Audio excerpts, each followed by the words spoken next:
This is Beach Talk Radio.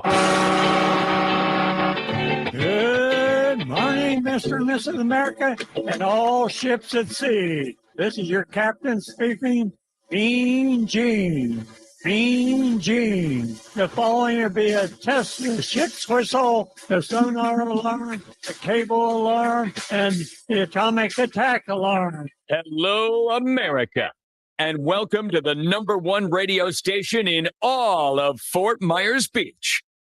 Beach Talk Radio. Here are your hosts, Kim and Ed Ryan. And good evening, everybody. Welcome to another Mondays with the Mayor. This is episode number 22.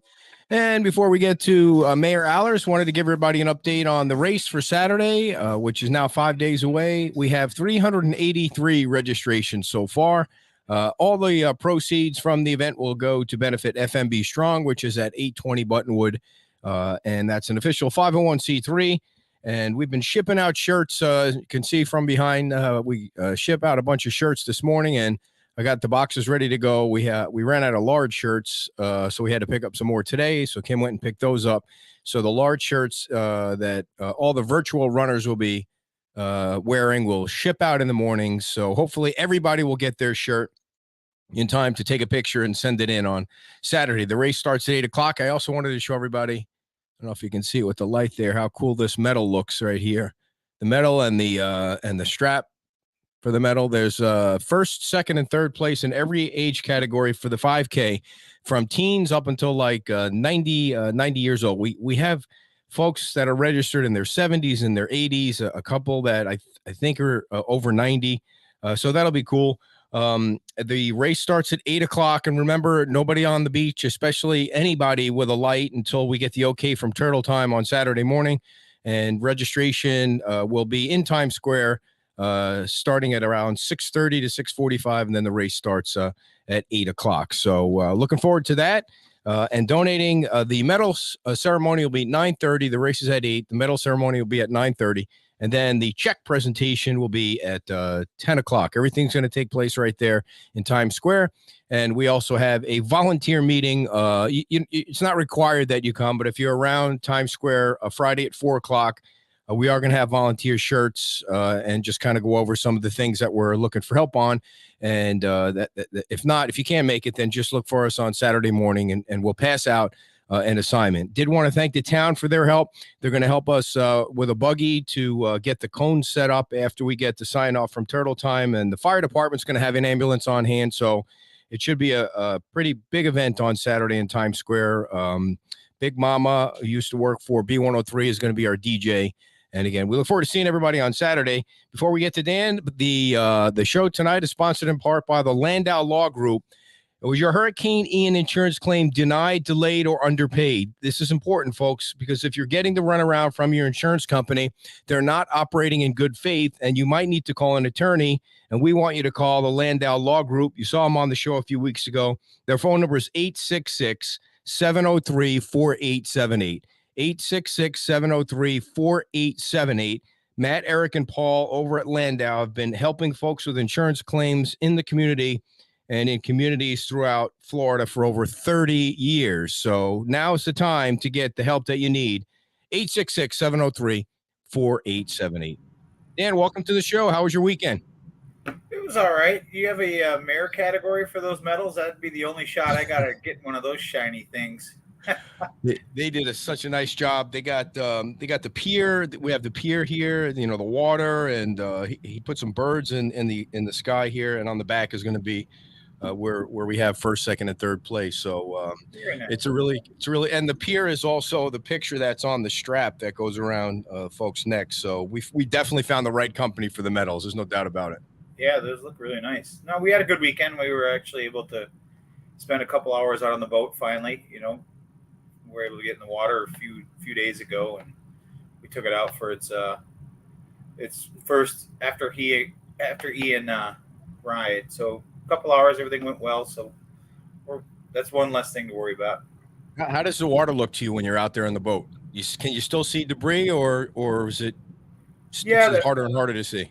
Well, we kind of started from our house and we went up around the north end, then went all the way down the Gulf, down to Dog Beach, and came back around, just made one big loop. and there were some, small things floating, styrofoam buckets, stuff like that, but didn't really see anything major until we got back to the dock, and there was half of someone's dock had floated into where we pulled the boat in, so we had to get that out of there. But that was the biggest thing I saw. Got it.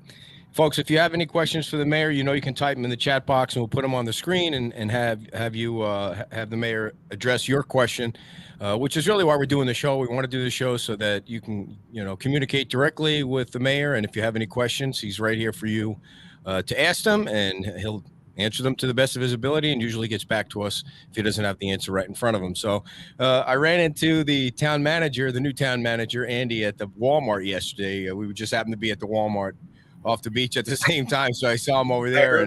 I heard part of this story. Yeah. So yeah, he was there with his daughter, so we introduced his daughter. But I asked him if he had a place to live yet, so he's kind of getting settled in, and it was great to see him. And how do you think he's adjusting to being here so far? Good. He told me that story. He said his daughter came up and said, "Dad, there's this giant guy over there looking for us." She was worried about him. No, I think he's adjusting pretty well. Had a couple meetings with him today, just brief meetings going over a couple things. We were able to take him out on the boat with us this weekend to kind of show him around a little bit, point some things out. So both he and Keith came along, and we just kind of tootled him around, and I think he'll fit in. He'll fit in great. I think he's picking it up quickly and doing what has to be done. There's so many things going on right now. If it was just a normal transfer of power, so to speak, in any town where it was operating normally, it's a little bit of a transition. But there's just so much going on. Do you get a sense of what you want his priorities to be? Well, priorities are pretty much been the same. Doesn't matter who's in charge. It's we got to find a place to live, I guess, to put it that way. Is we got to find a place for town hall. We know it's going to be several years to build it back. We got to get our residents in the houses as fast as we can. We got to get the businesses open. So our priorities really haven't changed. It's just a matter now the legislative session has concluded. We'll see where that goes. That may shift some of those priorities around.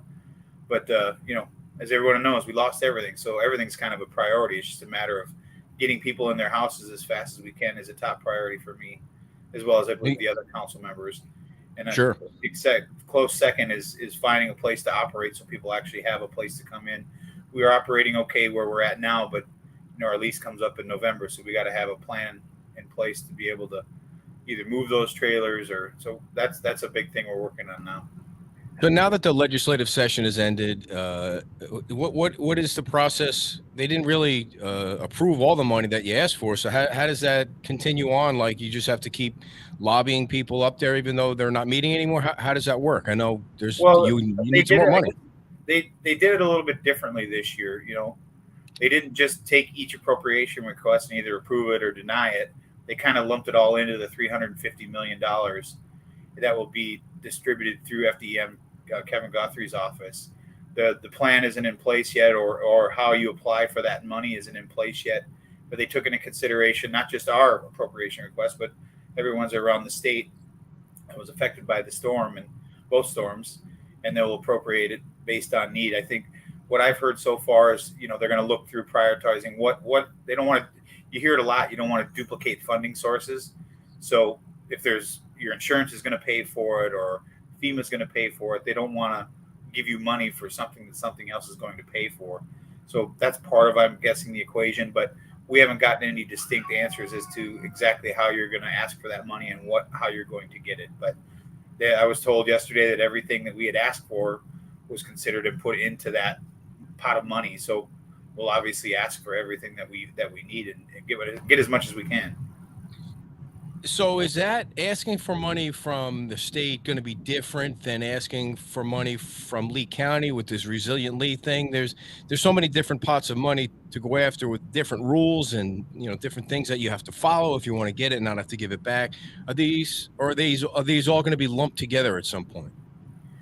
Well, the money you're talking about, the block grant, is a completely different situation than FEMA or this pot of money for the appropriations. It's it's very specific on what it can be used for, based on low to medium income housing.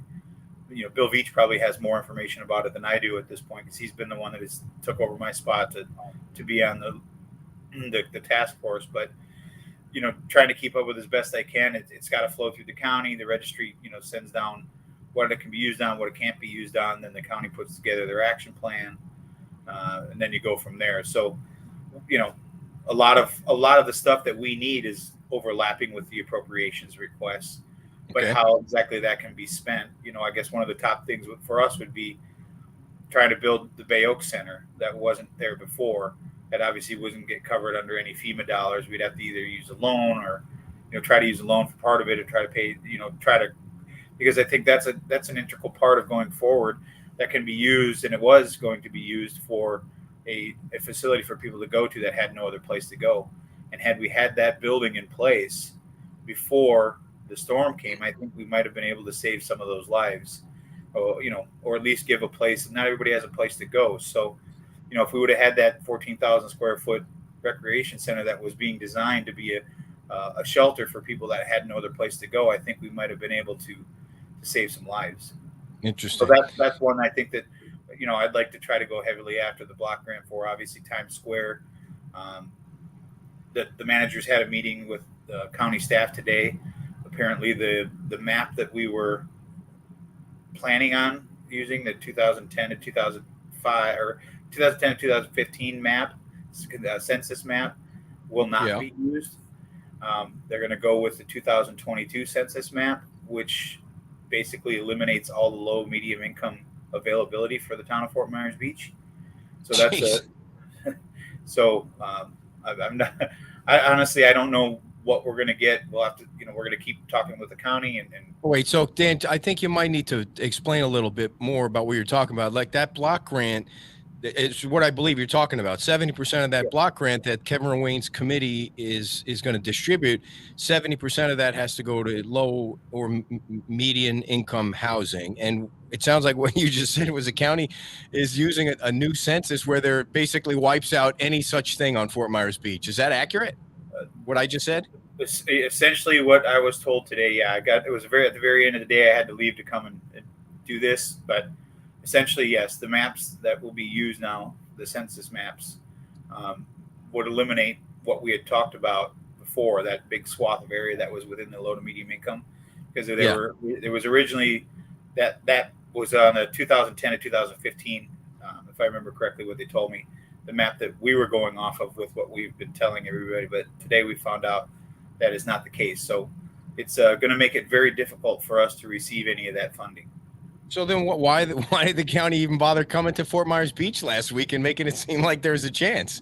You tell they didn't know at the time. I mean, they're smart people over here. You think about the area like Times Square, Crescent Park, Lynn Hall Park, things like that. That's technically town owned or county owned, but it is still, it's still some of that's available. There's also some of that money that's available through, you can ask for waivers on certain things. So we're still very early in the process. We're going to put forth all the things that we would like to see and see what the plan is that the county comes back with. And we're definitely not giving up. Let's put it that way. Is there, do you know if there are any specific projects that are put into that portal or whatever it's called on behalf of Fort Myers Beach, or is that still too soon to tell? They said they're not going to have an action plan ready until December, which took me by surprise. I mean, that's a long time. Well, I think it will. The plan goes through its full cycle by December. Yeah. They submit it, then there's so many days that they can review it, and then they can send it back for changes. It's not going to be, that money's not going to come to us anytime soon. Right. So, right. It's going to be at the earliest the beginning of next year. Yeah. Okay. So Dan, go ahead. Toledo County in general.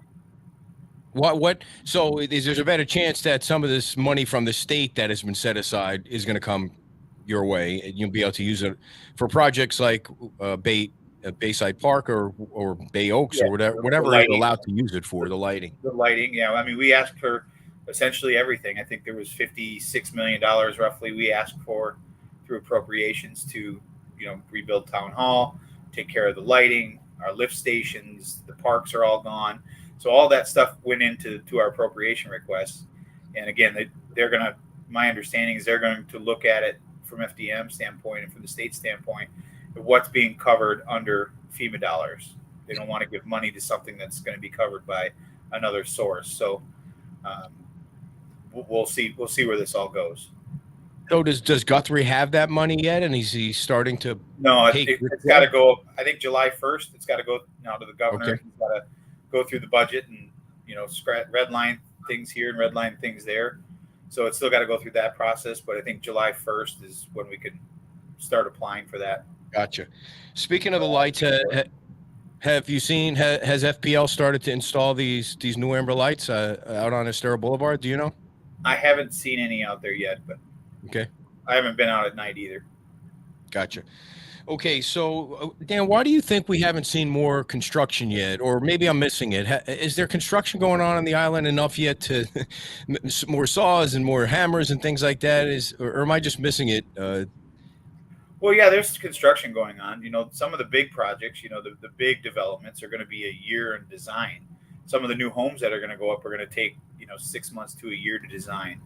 So we're kind of in that design phase right now. I think you're going to see it go through. There's a lot of swath, I'm sure, that's in that design phase, and then you're going to see a real big influx of permits when those get ready, and then you're going to start to see the houses kind of all come out of the ground at the same time. But commercially, they're in the design phase if their building was completely gone.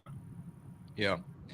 Okay. But yeah, there's still a lot of people revamping the inside of their houses. There's still people doing roofs. There's still people doing seawalls. I mean, there's still a lot of construction going on, especially in the condos on the south end. Yeah.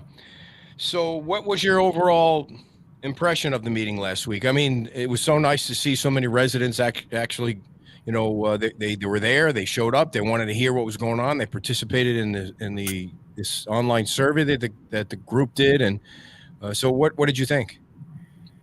Well, I think it was nice that they came to town. Thank them all for doing that. That takes time and there's a lot of them that they're doing. I think I was a little taken back that there wasn't any public comment allowed in the town hall. I understand you don't want 100 people coming up there telling their own personal story and asking for personal things, but if there is a way that it could have been where people could bring their questions ahead of time and then you could just answer some questions that actually came from the public. Some of the questions that they asked were very instrumental, but I thought they were very broad. They were general, yeah, for sure. There was nothing really specific to the town of Fort Myers Beach, and I'm assuming it's the same presentation that is at all of their town hall meetings. I did like the fact that they had the inner app of that Slido interactive app. That was nice, but it would have been nice to be able to put questions in advance up there that were sent in by the residents of that area that you were meeting in, that you could have put up there and said, of these two things, what would be more important, to try to do get a little bit more narrowed down. But overall, I think it was very informative. I think a lot of people were able to, voice their opinions through dots on what they figured was important.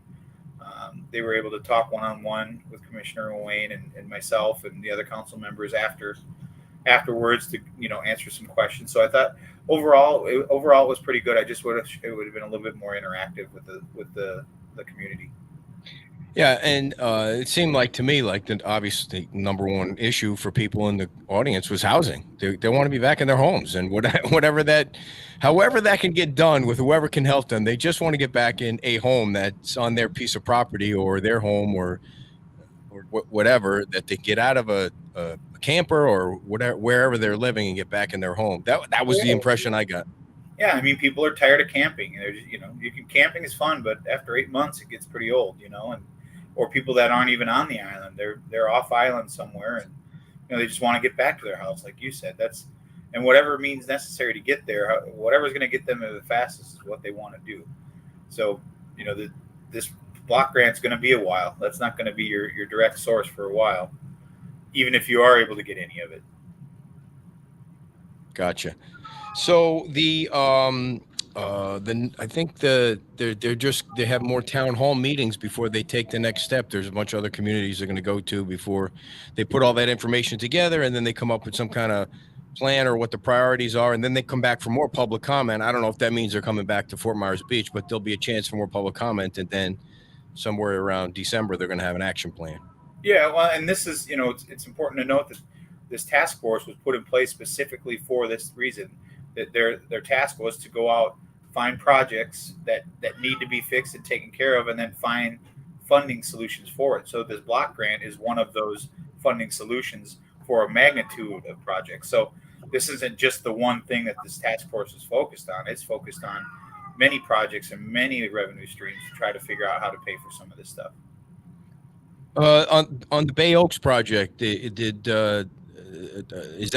that moved along any further? I know there was. Yeah, I heard this morning Jason found some plans. He was able to dig up some plans for it and turn them over to Steve. And I think they were in conversations with the fire department as would some of these suffice for some of the things.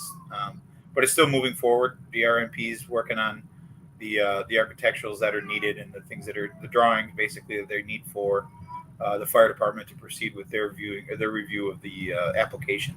But I heard Jason found some plans today. What those were specifically, I don't know.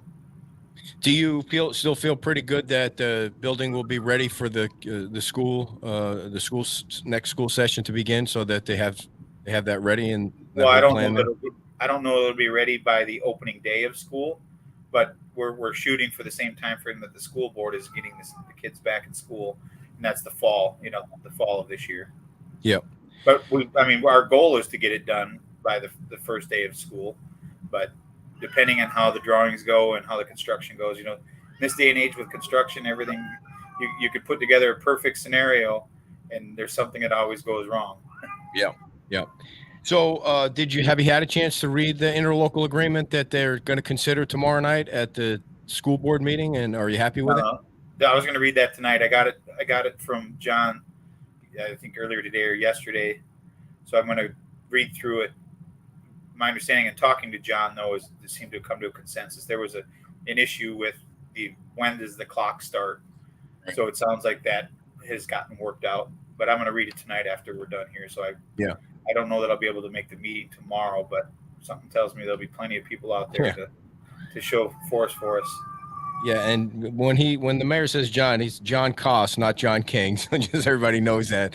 And the meeting is tomorrow night at 6:00, the school board meeting, and we're going to try and carry it live, of course, because it's a big issue for the beach. But I'm sure that the folks that are going could use some additional support, public speaking, and as the folks on the beach have been doing the last few meetings. So if you have time to go down to the school board and support the beach school, I'm sure they would love to have you down there. Give me a second. That is a cat. That's our bossy cat, Rosie. I shut the door so you didn't hear the dog, and I didn't know she was stuck back here in the cubby hole area that I'm in. So that's the loudest your cat has ever been in all 22 episodes. It's she's got feedback, man.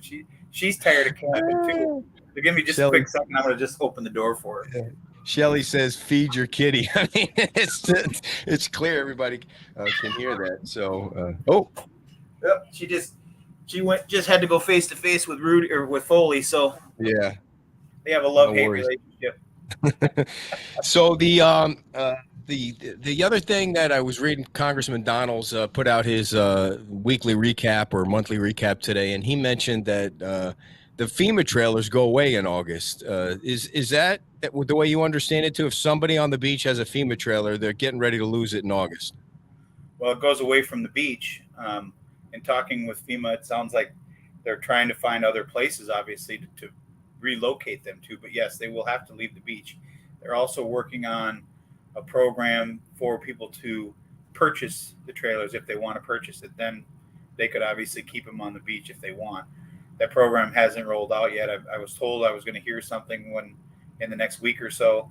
Because normally, I guess, what I understand is usually they move them off in the deadline, then they open up the program to buy them, and then people can bring them back. So we've been working with FEMA to try to make a plan that we can not have to move them. Let's see if they're eligible to buy it, or they want to buy it, or they can buy it. But let's do it before we have to uproot them and move them off the island and move them back. When you talk to a FEMA representative, like you try to have a conversation with a FEMA representative, Dan, and somebody says to you, "We're going to have to move them off the island first before we can offer them for sale." Does the person that's saying that realize how stupid that is? Like, Why create another piece of the process when you're going to make it for sale anyway? I don't understand the stupidity. Well, I don't understand the process, but it's not our process. It's, all we can do is give them our feedback, and hopefully you can make some adjustments to make the process better. And it sounds like they're listening. They're working on it. I'm just hoping that this purchase program is rolled out before the August 1st deadline. Do you know approximately how many trailers FEMA did wind up giving to folks on the beach? It's not a lot. I think there's more state program trailers on the island, I believe, than FEMA's. But I believe the state ones are going to have to roll into the FEMA program pretty soon. I think it was a 6-month thing for and they may have already done it. I was going to look into that today, but I just ran out of time. So then all those trailers will possibly come up for sale if the homeowner wants to buy them and keep them. Anyone that's in the trailer, that's been placed in a trailer, then I think they would be eligible for it. There's a big list of things they got to go through to be eligible, and I don't know what interest rate it would be, or if you have to get your own financing. All those details I don't know yet. I just know that there's a program that they have to allow the purchase of the trailer for the survivors, as they call them. Yeah, and is they giving you a rough idea what they might charge? Has anybody put a price out there that people might be able to think about? No, because of course, those are a lot of the first questions that I asked. What are they going to cost? What's the interest rate going to be? What are the terms going to be? And they were very vague. This was a couple months ago when I first heard about this program. So they were trying to have it rolled out by between March and May. So we're still in that window of hopefully hearing some news on that sooner than later, because it's probably going to be a process that you have to go through to do the paperwork, to get it signed off on. It doesn't sound like it's going to be a smooth, easy, call your bank, get the loan, buy it's not going to be a one-day process. Nothing has ever been smooth and easy with FEMA so far, but so do you think people should, if they're in a trailer now, a state trailer or a FEMA trailer, do you think they should start get in touch with somebody now and try and get answers themselves, or wait to hear from the town on the whole thing? I mean, what should they do? The last thing you want to do is blindside somebody, and then here comes FEMA evicting you from your home, basically. Well, I think what you have to do is work off of what you know now. Like I've been trying to say all along, I personally don't try to rely on somebody else giving me the news that I want. I want to try to take precautions to make sure that my family's taken care of should we have to do something. And all we know right now is that August 1st is the deadline, and those trailers will be coming off the island. So that's all we know. We don't know what the purchase program is yet, how that's going to work, but we do know August 1st it's coming off. So if it were me, I would take any precaution I could do to find any way to either keep it or find a place to park it, or find another place that you can move into, just so you have a backup plan, and then hope that the plan of selling the trailers comes to fruition, and you can go that route should you want to. I mean, I know I'm just being an ass here, but you'd think that there would be a process that the people that have a trailer can go onto a website and say, okay, this happened in Punta Gorda or Katrina or whatever. Okay, here's the process now. In July you should apply, and here's how much money this trailer that you have costs. Or I mean, it just seems like they have one job, and that's to help with the housing, and to not have answers this late in the game, it really sucks for people. It's gonna. Well, I think what I've learned through FEMA is, they've got so many tentacles, they got so many arms out there, so many different divisions that one division can't answer for another division, and vice versa. And once that, like the housing, for instance, they still have people that they have to send it up the chain to. So all these tentacles have to eventually funnel back up to the top to get approval to then funnel back down. So it's difficult to. You heard me in the meeting. It's on Thursday. It's. I can't show you how big the stack of FEMA cards that I have of people that I've met that, not one contact has all the information. It's a very large organization. Yeah. Oh yeah. I mean, in the 7 months since the storm, there's been like 4 PR people that every time one's been here helping for 30, 60 days, he leaves or she leaves, and it's somebody else that you're trying to get answers from. But, that's about every 2 weeks they would 2 to 3 weeks, it seems like it would be a different person. And just when you thought you were making some headway, you right. They pull the rug out from under you. Okay, so people they've been helpful. I mean, they've been helpful also. I know we like to bash on them, and everybody likes to bash on them, but they really, I have talked to people who have got nothing bad to say about FEMA, and their process went very smooth, and they got what they needed very quickly. So, everybody's scenario is a little bit different. Some people understand how to navigate the process better than others, and those are probably the people that made it through without any problems and have nothing bad to say. But it's all relative. So the August 1st, that's a deadline. Is that because it was only supposed to be a 6-month program, or it has something to do with hurricane season? Hurricane season, yeah. Okay, all right. So give us your updated feeling on the permitting process on the beach. Well, over the last couple of days, I've heard that some permits are backing up. Demo permits, things like that. Obviously, we're getting close to the end of the debris removal from the right of way, so people are obviously pushing forward that. Whether they waited for whatever reason or however they got to where they're at, it seems like we've got an influx of demolition permits. Some of the people that were in there that we pulled from other departments had to go back to those departments. So, you've heard it's well known we're staffing up, bringing people back in, try to get caught back up on that. So it's just a matter of the volume that comes in. And if you heard at the meeting on Thursday night, they referenced the same thing that we talk about. It seems all the time. It's not just town of Fort Myers Beach, it's having a permitting issue. It's the everyone in Lee County's dealing with the same issues. So it's not we're not the stepchild. We're not the black sheep of Lee County. We're trying to do the best we can. We're bringing in more people. We're bringing stuff in house. We had a discussion today about a couple different programs that are out there that we can get people in here fairly quickly and maybe potentially make them full-time employees long term after that. So we're looking at every avenue. I can promise you that Andy has been, his ears have been filled with permit talk, probably not just from me, but I'm guessing from other council members that you have to keep the foot on the gas pedal with this and get people in their houses. And he's fully aware and will do what he can with Steve to staff up to make it happen. Yeah, and it's not like you can just hire somebody off the street that to put in the permitting department, right? There's a lot of training that a person has to have or go through or understand. It's not like a minimum wage job that anybody could just fill. It's specific, to the permitting process. You got to understand the whole thing, because that's where you can explain it to people who are trying to get one. I mean, or am I wrong about that? No, I mean, you have to. There's the review stuff has to be done by. Well, they all have to be reviewed, but like a demolition permit or something similar, simple like that. You can train people that know what to look for, make sure the paperwork's right. Then obviously it gets reviewed by someone in, Steve or someone else, and then it gets sent out pretty quickly. So those things can be trained, but when you get into the housing reviews and the commercial reviews and, flood zones and things like that, that's a little more complex. And those people don't just fall off the shelves. They're few and far between. So we're not the only community looking for them. Every other community in Lee County and anyone that's affected by Hurricane Nicole or Ian is looking for the same people. So there's a high demand for the people that are out there.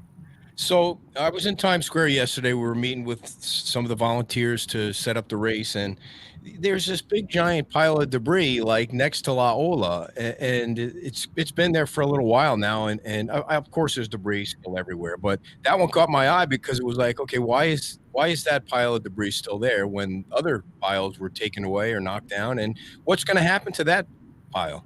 Well, that pile will get picked up. So, we had the issue with trying to get all the property owners in there to sign the agreement to allow it.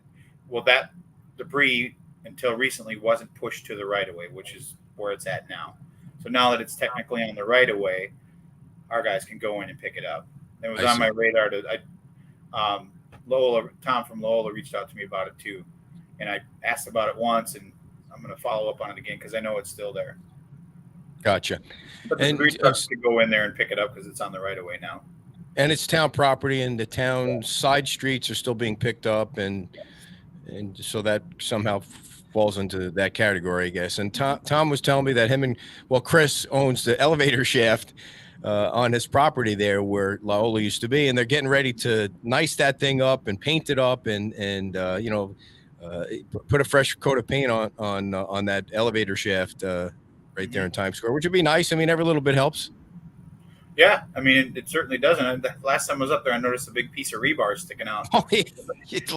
I saw that for the first time yesterday. I was like, wow. Yeah, that's. I mean, it's up high enough that unless you're Yeah. pretty tall, you don't have to worry about it. But no, I think that's good. You know, it's nice to see some things be colorful and not just the same dreary gray sand look. Not that was, but you've got a lot of sand blowing around. Right. If anyone has any questions for the mayor, now's your time to ask them. Type them in the chat box. We'll pop them up there. So what is the latest on the town hall building coming down? It seems like there was progress being made, but it's still there. It's sitting on the.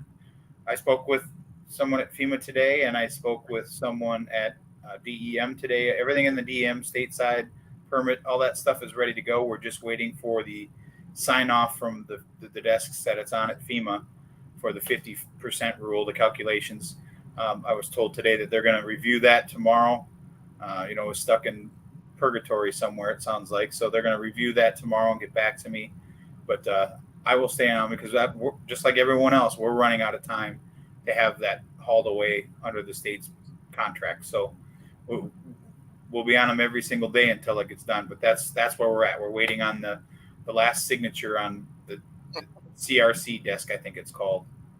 It's crazy. It's just crazy. You've been giving the same answer for weeks now, and I'm not saying you're not giving me the right answer. You're frustrated by the fact that some jamoke won't sign the paperwork so you can knock the building down. But what did you mean by 50%? It's not under the 50%. It's being knocked down, right? Well, but they have to do the calculations on it. And that's first I heard of it today. It's the 50%. So I think it's the calculations to make sure it doesn't meet it, and that it can get torn down, and the money can go towards that. But I asked if I could be the one in the driver's seat of the backhoe to take the first swing at it when it finally does happen. So they're running it up the chain to see if that can happen because I would love. Oh, you're being serious? Wow. Yeah, I'm not kidding. I want to be in that seat, take the first swipe at it, and take it out of it. So they're gonna see if that's something that can happen. I hope there's also. I hope they're gonna at least share the date. I would like to come down there and do some video. The minute I know it's coming down, everybody will know. Sure. We'll make sure it goes out there.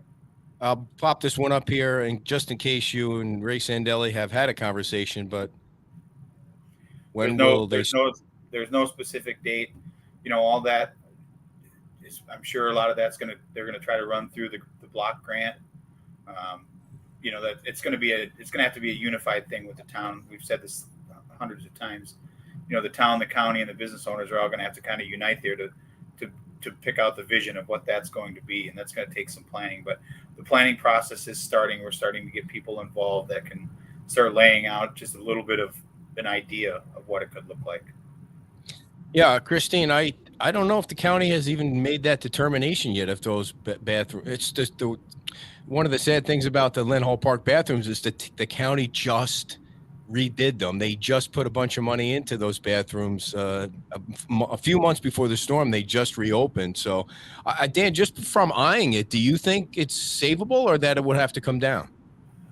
Just by looking at it, I don't know how they could rebuild it under the 50% rule. But my guess is, they're dealing with the same issues that everyone is dealing with. The inspectors that have to come through and inspect it in order to get the final sign off to be able to tear it down and do something with it. We're all waiting for the same. This is something that we escalated all the way up through Byron Donald's office. That he went to bat for us and said, "Can we get some outside inspectors in here to speed up this process?" So we were able to get some of that through, but now we're it's sitting on desks waiting for someone to check the box or data entry, or I'm not sure, but it's holding up our progress, and I gotta believe it's holding up everyone else's progress. And it's difficult when people want to see progress and it's out of your control. If it were up to me, I'd have had a backhoe in there and that building would have been gone right away, because then we could at least start doing something. And I don't think, at least to me, the FEMA folks don't really understand. Like, if you're trailer lease is going to expire at a certain point, and they're not helping you by allowing you to knock down the building. So at least you have a piece of property where you could think about putting something on. You can't even factor that into a possibility for a temporary town hall because it's still sitting there and you don't know how long it's going to sit there. Yeah, again, we keep saying FEMA, but FEMA's got, they have a process they have to follow. They've got the entire country to answer to for the dollars that they're spending. So they've got a process they've got to follow. The trailers that we're in have nothing to do with FEMA. Didn't give them to us. They are reimbursing us, right. So they will reimburse us for them once it goes from the state to us, right? Or whatever temporary town hall that we have to be in. But as you said, we don't. Right now, we're on leased land until November, and we have to figure something out. We probably can't be there past November, so these trailers got to be moved somewhere. We've got to figure something out. And that's a pretty high priority. We got to. And not having the option of putting them on that property is really hindering our decision making. Right. So John, I see John is watching the show, and John shared a video with us that we're going to have in our headlines tomorrow. What John are we talking about? John, I don't want to screw up his last name, but I'll put it up there. He's on the board cab committee now too. He just signed up for the Mayo committee, yep. And he lives. Shoot, of course, John, I forgot the name of your street, and you just told me what it was. But he just had. I haven't met him yet either. I think I might have met him once, but he's a swim instructor. Yeah. Yeah, like an Olympic swim coach. Yeah. Like I think he lives on Flamingo, and he knocked his house down, and he showed the whole video of how they do that and how they clean the lot, and how efficient they are, and they're shooting water at it to make sure there's no fire, and they're lifting up all the debris and popping it into the dumpster and taking it away like they're supposed to do.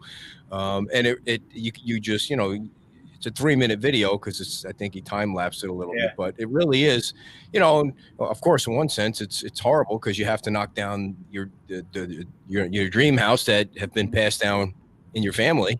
But he's got a great attitude, and they're rebuilding on the property, and they'll build it up higher because they have to. And it's just and I know it's part of that, watching the train wreck kind of thing that I'm trying to avoid. But it's still a fascinating process to see that whole thing happen, when they demo something like that. Yeah, and that's part of the reason I want to be involved in taking down the town hall. It's going to be a sad day. It's, a lot of decisions were made there. A lot of people got some happy memories when they were being able to build their house, going through there. So there's a lot of happy things that happen there. But, for me, it's the start of something new. It'll be the last remaining thing town-wide that, has to get out of the way so we can start our rebuild. And I'm going to have a big smile on my face if I get to take that first swing. Darren, you're so right when you say that. Like, you spend years and years and decades in a house, like, all your memories are in there. And then here comes along this freaking backhoe, knocks it down and cleans it up in like a few hours. The whole thing is gone in like a few hours. It's nuts. The whole thing is nuts. Yeah, when it's relative to this, it's an eerie reminder of the storm. Came in and in a couple hours, everything in your house was down to a stud. If your house was lucky enough to survive, everything, 50 years in my case of things that you've accumulated are just gone. And, it takes you that long to build it up, and a couple hours will be gone.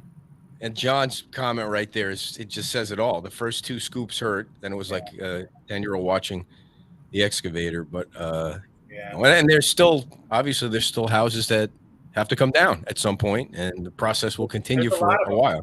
You guys do you guys go up and down the streets, you see it. There's still a lot of houses that are, I don't know how they're not coming down. You can see some of the commercial ones along Estero Boulevard that I don't know how they're still standing and haven't collapsed on their own. But right. It's sad to see, but there's still it's hard to. Yeah, it's hard to remember what the building is, or after a while you lose track of what was what. But still, when I'm coming back toward Times Square, I see that one building with the green car with the doors still open behind the building. And then, how is that car still there? Like, who owns that spot? Like, nobody's touched it. The car door is still open.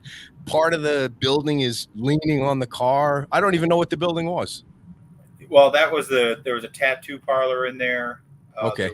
There was I think there was like I can't remember the name of the rental agency was in there.